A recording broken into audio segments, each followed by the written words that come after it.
Good morning. I'm Fran Stephens, the Director for Pre-Award Services, and today we're going to talk about navigating NSF proposal submission processes, the third part.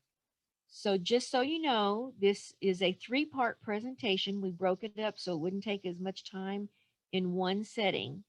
So we're going to do part three today, but the other two are available online through our website.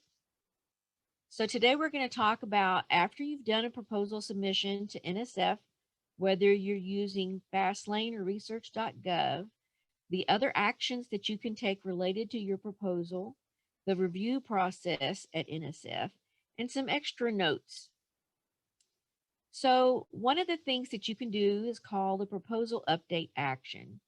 And if you want to do an update and it's before the deadline, you don't need any permission from NSF or your program officer to do the update.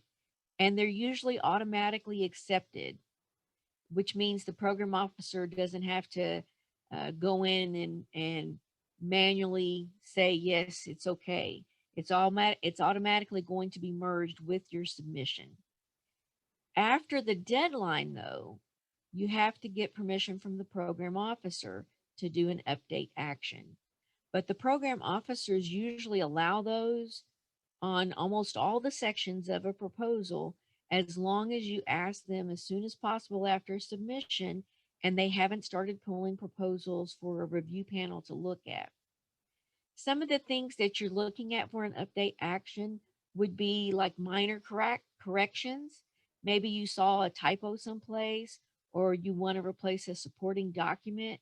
A good example of one that we have happen every so often is as you're loading documents in your other supporting documents, maybe you had a letter or a statement that wasn't signed and you go back and you find that out. And so you want to put a signed document in, and that's an easy one that is usually allowed to be done. One of the few areas, though, that they normally will not allow you to do an update on is the project description. You have to have a really good reason. And it's because it gives you kind of an unfair advantage over the other people that are submitting because that's a major component that's going to be reviewed. And if you're making very much of a change there, they would also be looking at it as a way that you're trying to circumvent the deadline. When you do a proposal update, the PI is the one that has to go in and initiate that in either Fastlane or research.gov. ORS can't go in and start it for you. When the PI goes in and initiates it, then they give SRO or ARO access. And this is when ORS can look at it. But most of the time, you have to make some kind of change and save it before you can give us access, even if we're the one that is going to be taking care of loading the document for you or doing the correction. The actual submission, once you give us access, is done by ORS. When you do an update action, unless it's automatically accepted, then it's a decision that has to be made by the program officer, and they can decide that they may or may not accept it. Most of the time, especially if you've coordinated with the program officer, they're going to accept it.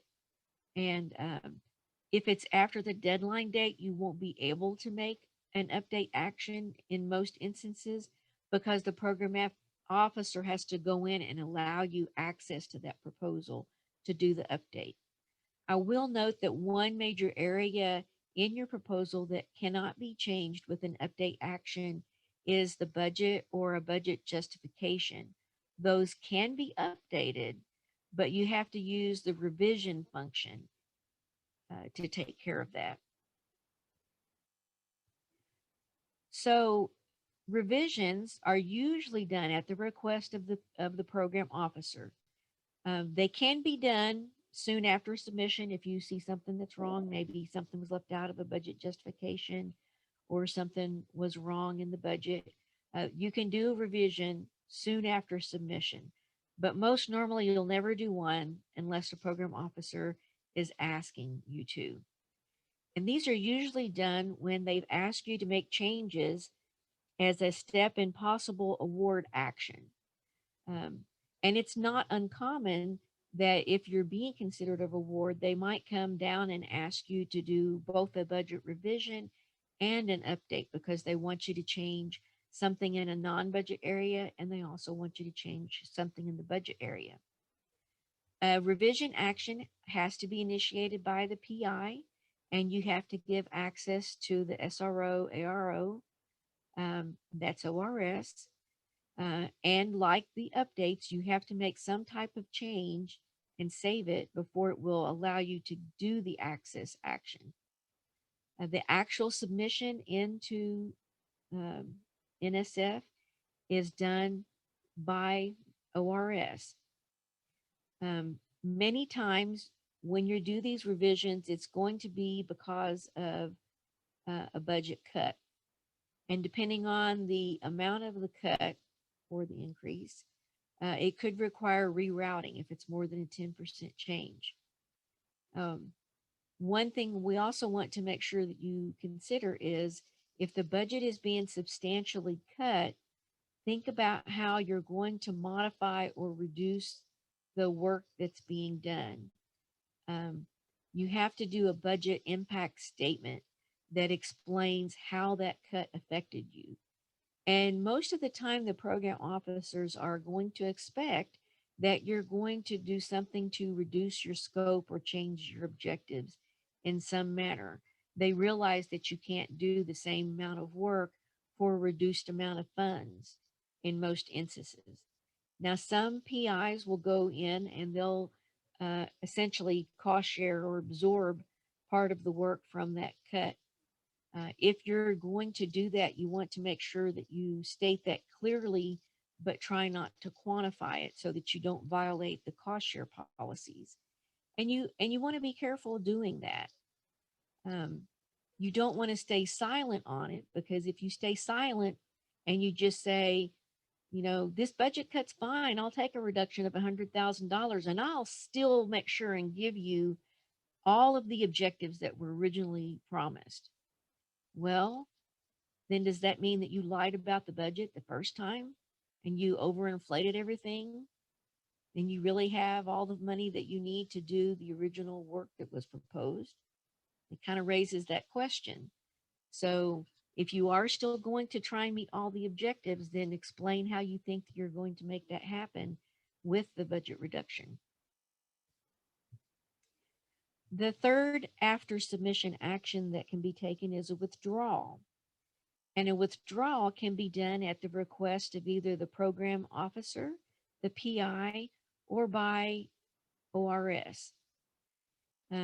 Regardless of who is asking for the action, most of the time it's always done by the SRO, ARO. So most of the time it's done by ORS. In fact, the PIs don't have the capability to do a withdrawal once a proposal is submitted. A program officer can, but they have to go through the help desk, and most of the time they don't bother. They'll just come back to the PI or ORS and ask for whatever reason they're giving that it be withdrawn.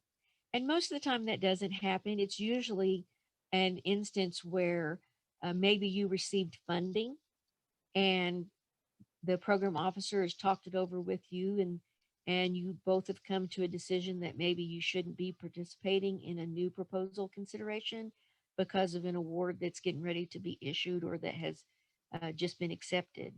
And so they might recommend that you withdraw another submission that you've done. If you are going to do a withdrawal and it's a proposal that you might submit later, or you think you might use that shell and put some new information with it and use it later, make sure you get a copy before the withdrawal action is done. Because instead of it going back into your queue as a PI, once it's withdrawn, it's completely eliminated and deleted. So you lose everything that's loaded on it. If you're on a collaborative proposal, you want to make sure that you have good communication with any of your partners that are involved in that collaborative submission. Because if anyone withdraws their portion of the proposal, it kills the collaborative entry. So it's a lot better if they've got something that they want to change and it's already been submitted to do an update action. Because once it's withdrawn and it kills the whole action, then everybody has to redo the submission all over again. And if it's past the deadline, that won't be allowed unless you get special permission from the program officer. So at NSF, for the review process, the program officer is the one that builds the review panels. So don't forget, your program officer is going to change every 2 to 3 years. Um, Review panels often will change pretty frequently. In fact, they'll usually pull together different ones for each type of solicitation that's done. But it's not uncommon that someone might be on more than one review panel or might be on a recurring review panel for a couple of times. All the panels are reviewed for conflict of information with the submissions that they're going to be evaluated.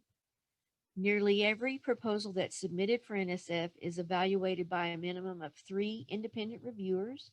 The panel usually consists of scientists and engineers and educators who don't work at NSF.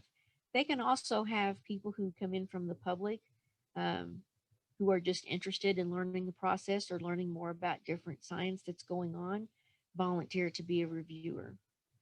Um, the program officer receives the evaluations and comments from the review panel. They analyze them, and they are the ones that make the award or the decline recommendations based on what the panel is telling them. The recommendations from the program officer are then sent to the NSF division director, and a final decision is made at the division level. Sometimes that's by the division director on their own. Sometimes that's sometimes that's by a committee that the division puts together. It depends on the proposal and how they want to handle it. If your proposal is declined in the review process, you'll receive an explanation for the declination and a copy of the reviews that were considered when the decision was made by the program officer. So you'll have some benefit for possibly a future submission to make an improved submission that might have a higher chance of approval. And I'll mention I've had more than one PI tell me, um, don't get discouraged the first time you get you don't get funded.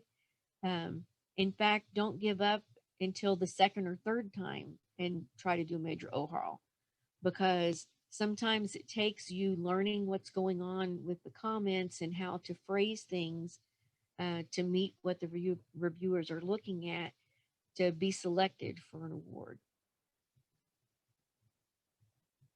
Some extra comments that might help you.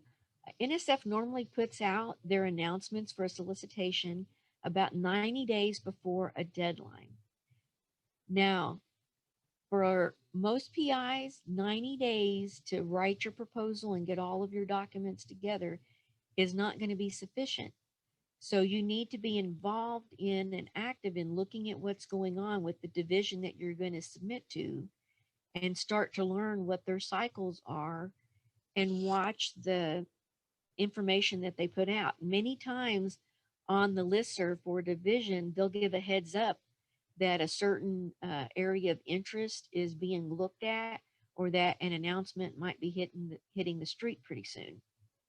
Um, there are things that you can already have in place. If there's work that you're interested in doing, you can go ahead and be talking to colleagues that might be on your team.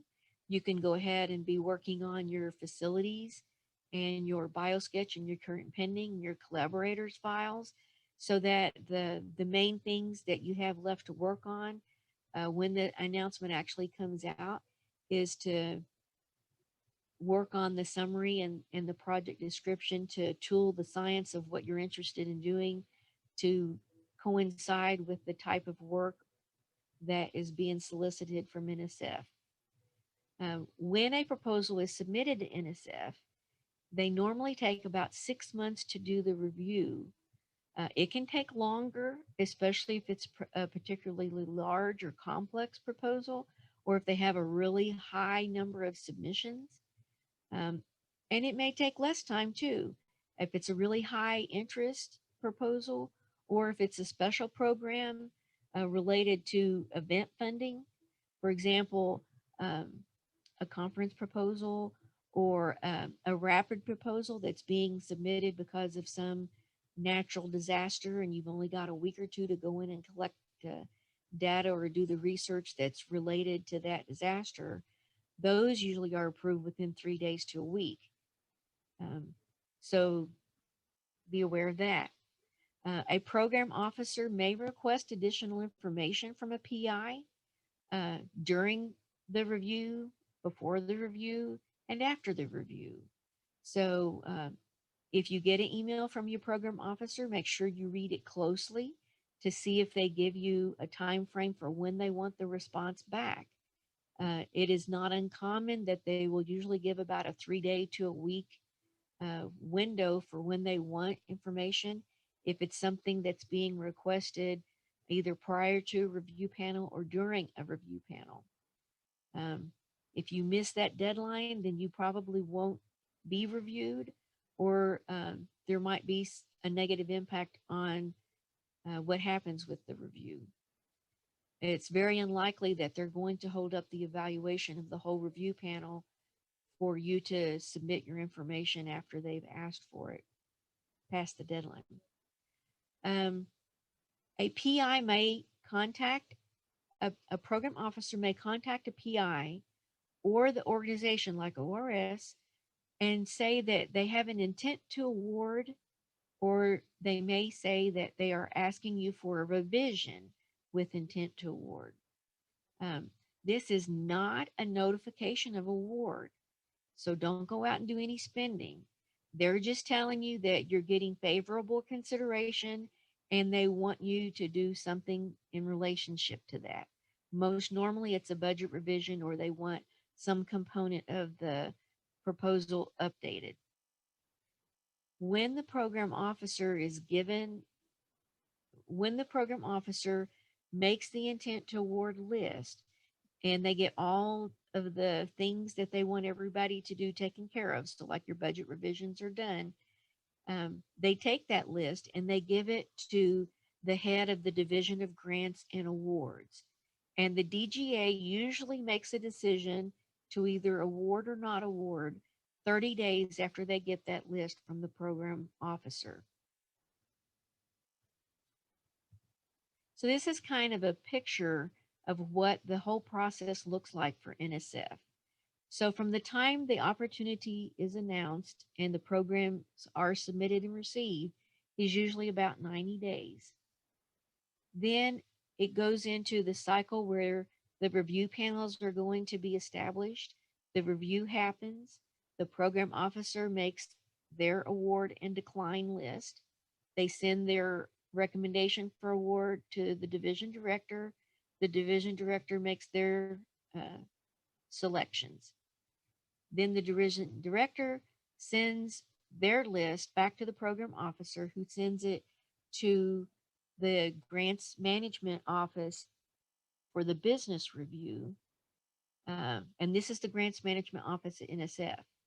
It is about at this point, step 8, when ORS will receive the notification of the award.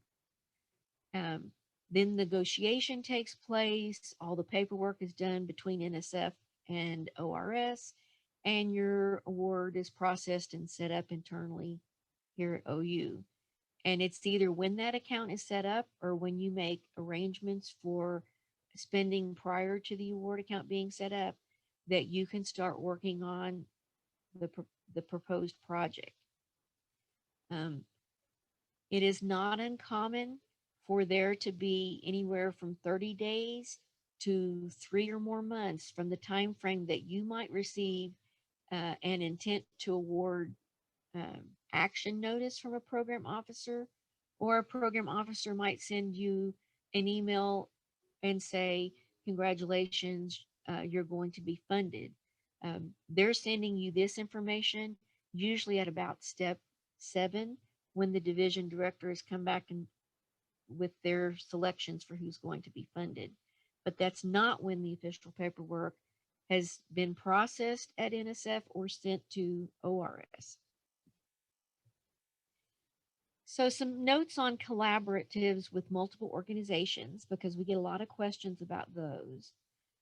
A collaborative that's going to go in at the same time from organizations that are working together may or may not be allowed in a solicitation. So that's one of the first things you have to look at to see if you're even allowed to do one.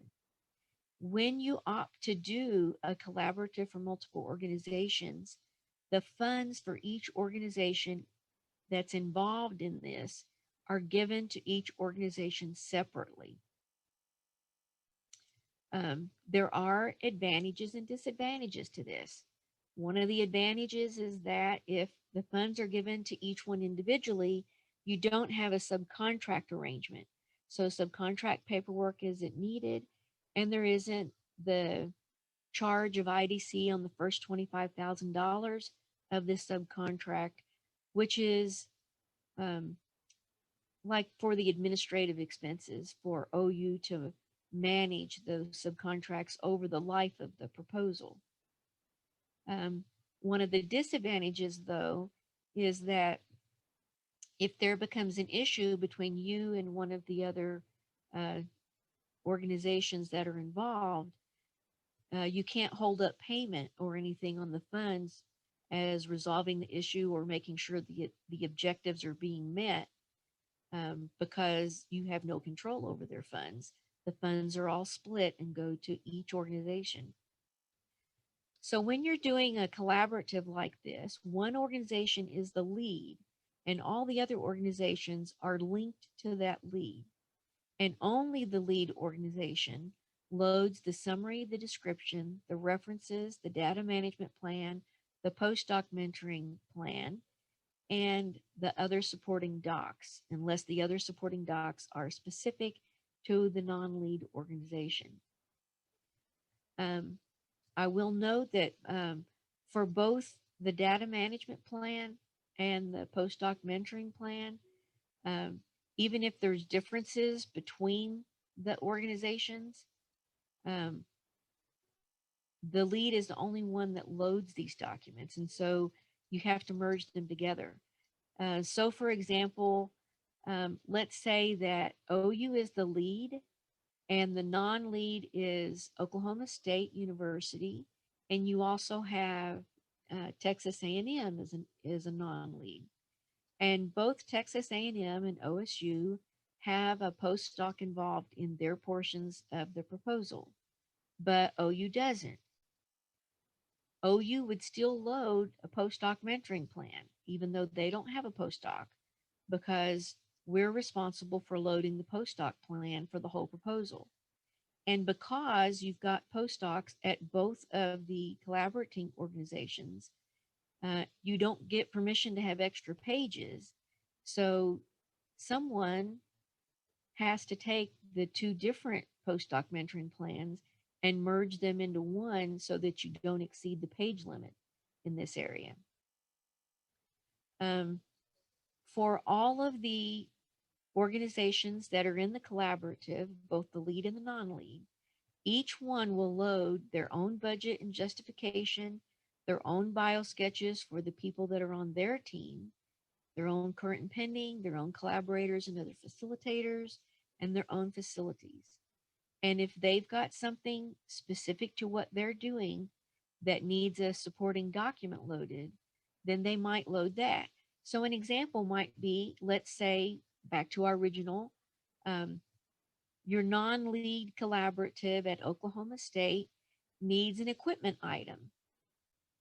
And so they put that in their budget, and they want to include a quote that shows they've gone out and looked for a good price for this equipment that they're going to include in the budget. So in their supporting docs, they might include those quotes, and that would be perfectly fine. So when the linkage is done in either research.gov or Fastlane, the lead does the linkage. And what happens is whoever is a non-lead has to go in and start their proposal first. So they create their proposal. They get their proposal number and a PIN number. and they give it to the lead, and the lead goes in and loads that, and that's what links everybody together. And once that happens, if you're a non-lead, you'll know that the linkage has happened because you won't see the project description in the references file um, tab where you could load those. So it completely drops off so that you can't load a project description or a summary once the link has been established. All of the participants in the collaborative have to submit um, near each other time wise. Um, you'll be involved probably with some places that want to submit almost to the second of each other. That's not necessary. As long as they're submitted within several days to a week is preferred. But according to what we've been told by the NSF policy office, the system will link them together as long as they're submitted within 2 weeks of each other. Normally at OU, we like to do them within 1 to 3 days, um, just to make sure that there's not any issues with the files all being combined when they go into NSF. All of the submissions have to be done by their deadline. So if your collaboration involves, let's say, the University of Connecticut and OU and the University of Oregon, then each of you individually has to submit before the deadline at 5 o'clock local. So if Vermont ends up submitting at 6 o'clock, then that kills the collaboration because the deadline was passed for one of the members of the collaboration. So you need to keep that in mind. All of the titles must match, and they either start with collaborative research or it's early in the title. About the only time it doesn't start the title is if you've got specific instructions from a solicitation that tells you something different. Um, we already talked about the benefit in the reduction in paperwork and IDC savings, and the negative that there's less control if you're the primary PI for the project. Both the lead and the non-lead have to submit separate annual and final reports on this. One of the things that you might want to consider if you're setting up to do a collaborative multi-organization submission is how you're going to structure the breakdown of the objectives or the task of the work. The more interrelational that you make them, the harder that it might be for you to make the collaboration work. Uh, so, for example, you're waiting for Indiana University to complete task 2 before you can do task 3. Um, and something happens and they can't get it done, then you have a lot of problems that you wouldn't have if it was a subcontract, because you can't just go and request to shift funds from the subcontract back into the prime or to get a new subcontract to do that work or things like that. Uh, more actions have to be done to cancel the collaborative and or get extensions and things like that, because it's kind of a separate proposal in some respects. Some of the common submission issues that we see are the title being incorrect. And I'm not talking so much like maybe you changed the title and you got it updated on your um, current and pending, but you forgot to go back and change it on the actual title page of the proposal. That's usually not a real biggie. What I'm talking about is if there's a specific requirement in the solicitation that certain abbreviations or words have to be used in the title and you forget to do that, or you don't say that it's a collaborative proposal. Incorrect file types being uploaded, especially if they don't display or print after the submission is done. So you want to be careful. If it tells you that something has to be a certain type of file, to make sure that that's what it is. And we recommend that if you're loading anything large, like your project description, or if you have some large sections in your supporting documents, to do a print entire proposal um, before you submit. And it's really nice to do one after you do those major file uploads, because if a print entire proposal won't generate, then that means there's something wrong in a file, usually, that's been corrupted. Another issue that we see sometimes is that charts and tables aren't legible after submission. And that's another thing that you can spot sometimes when you do the print entire proposal.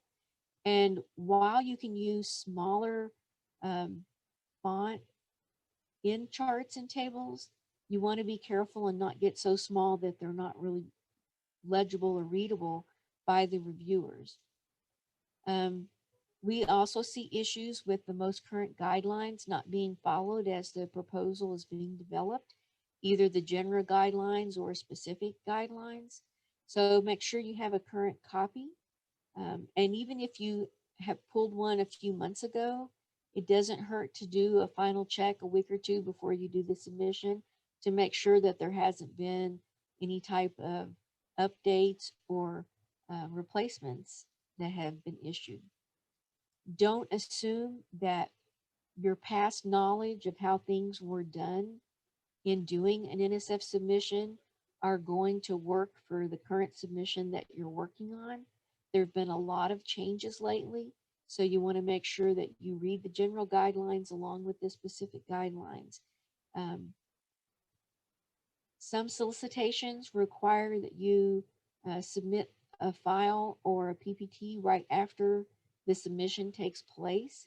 And if you don't meet that deadline or you don't submit those items, then you're not considered for review.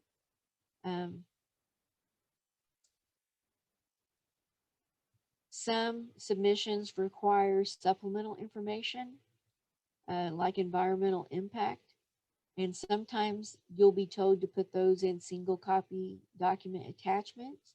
Sometimes you'll be told to add those with an update function, and sometimes you'll be told to email those directly to the program officer. Um, Sometimes the information on providing those supplemental information is not in the solicitation. It is something that you're contacted by the program officer after the submission goes in.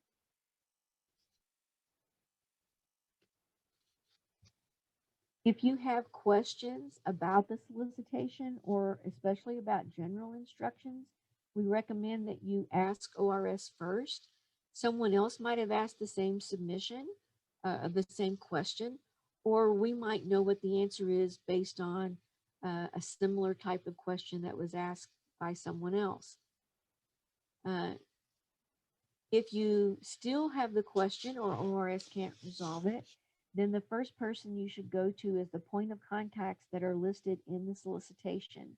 And if none were given, or if you're doing an unsolicited submission, then you want to reach out to the division that issued the solicitation or that you think will be reviewing your proposal once it's submitted. NSF does have a fast lane help document online. It's kind of hard to use because it's a one PDF document of a whole bunch of different type of help information. Research.gov has a slightly better help document, and they also have some video help items. There is a test version of research.gov that you can access from the NSF website where you can play around with doing some entries and file uploads if you're not familiar with how to use Fastlane. But know that there are a lot of similarities, especially in the file types that research.gov is asking for compared to Fastlane. If you are having a submission issue that you can't resolve, you want to contact Fastlane Help as soon as possible. And normally OU will do this for you. ORS will normally do this for you. Um, Don't be afraid if there's an issue that you can't get resolved, um, to contact the policy office. Usually those also go through ORS. Um, if you have issues with a file not being able to be loaded, and you've tried a couple of different versions or ways of saving it, be sure and contact your proposal development specialist, and we'll be glad to try redistilling it or loading the file ourselves. You also want to be sure and you're careful about loading the correct file format. Um, the collaborators and other affiliations file has to be loaded as an unaltered spreadsheet attachment. NSF systems do the conversion on that into a special PDF that is still searchable and has background code associated with it. The instructions for that file say that you must not modify it except for adding additional lines. And many times it looks pretty rough because it'll have a lot of blank pages or spillover columns. Don't worry about that. NSF knows that's an issue, and your collaborators and other affiliations file is usually not seen by the review panels. It's just something that's used for conflict of interest management. On the BioSketch and current and pending PDF formats that are currently being requested by NSF, those also um, have to retain certain items to be loadable and not generate an error. So many times, if you print those out and scan them in, they won't work as an upload. Um, or if you're using a Mac, we've noticed issues with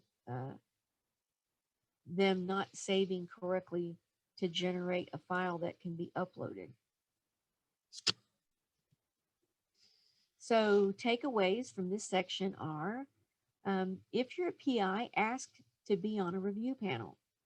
NSF constantly is looking for a review panel because they have so many proposals that are under consideration at any one time, thousands. And so you can probably get on a review panel within the division that you want to submit to. But if not, you can for sure get on a review panel of another division. Um, this gives you an opportunity to see the types of submissions that are going in, especially if you get on a review panel for a division that you're going to submit to, and it helps build a relationship with your program officer. Um, work on building your relationship with your program officer. Some institutions have funds to allow travel to NSF. OU does do this on occasion. In fact, those funds used to be managed by the VPRP office, and most of them have been dispersed to the departments for the departments to manage. I know travel is pretty restricted while we're still under the pandemic related restrictions, but keep that in mind for the future. Don't be afraid to pick up the phone and call.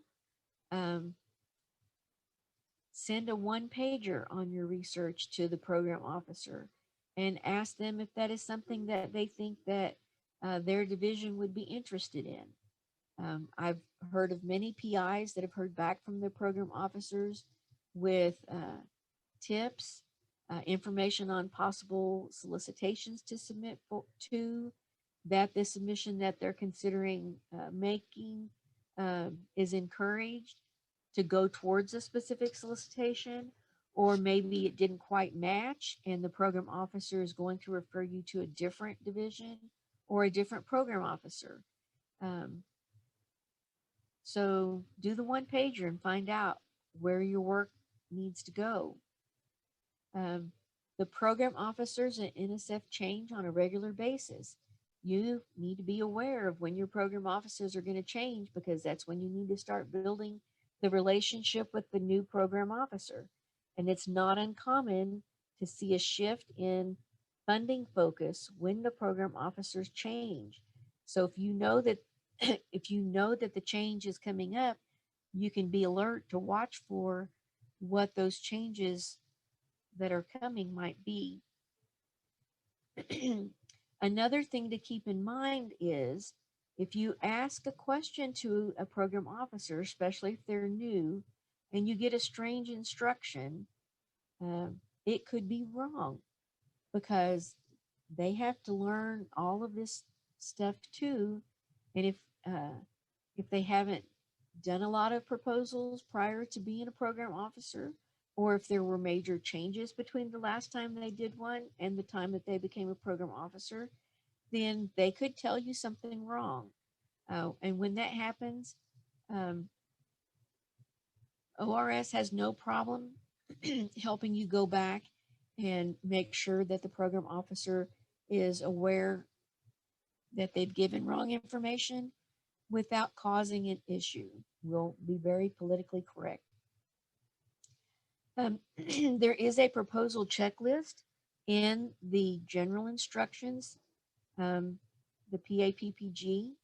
Um, this can be used for any submission that you're doing to NSF. I would recommend that you pull that checklist and then you go through your specific solicitation and make some comments on your checklist related to special items that that specific solicitation might be asking for. The reason I say this is because if the item is on that checklist for the general instructions, then it's going to be required in the submission that you do unless the specific solicitation specifically says do not do this item in the general guidelines. But there's many times the specific solicitations won't say comply with or follow the instructions of the general guidelines in this area, in this area, in this area, because they expect you to know that. You want to watch for any notices on overdue reports for PIs and co-PIs that are on your team. You'll usually get some type of an email right after submission if there's already reports overdue, or just prior to the review panel um, pulling, the program officer pulling the proposal prior to the review panel. If you have an overdue report, the program officer is not allowed to submit your proposal for review. So you want to make sure that those are resolved. Now, there is an ongoing issue with NSF where if someone is involved in an award, it will start giving overdue report notices immediately, if not before, the actual end date of the award.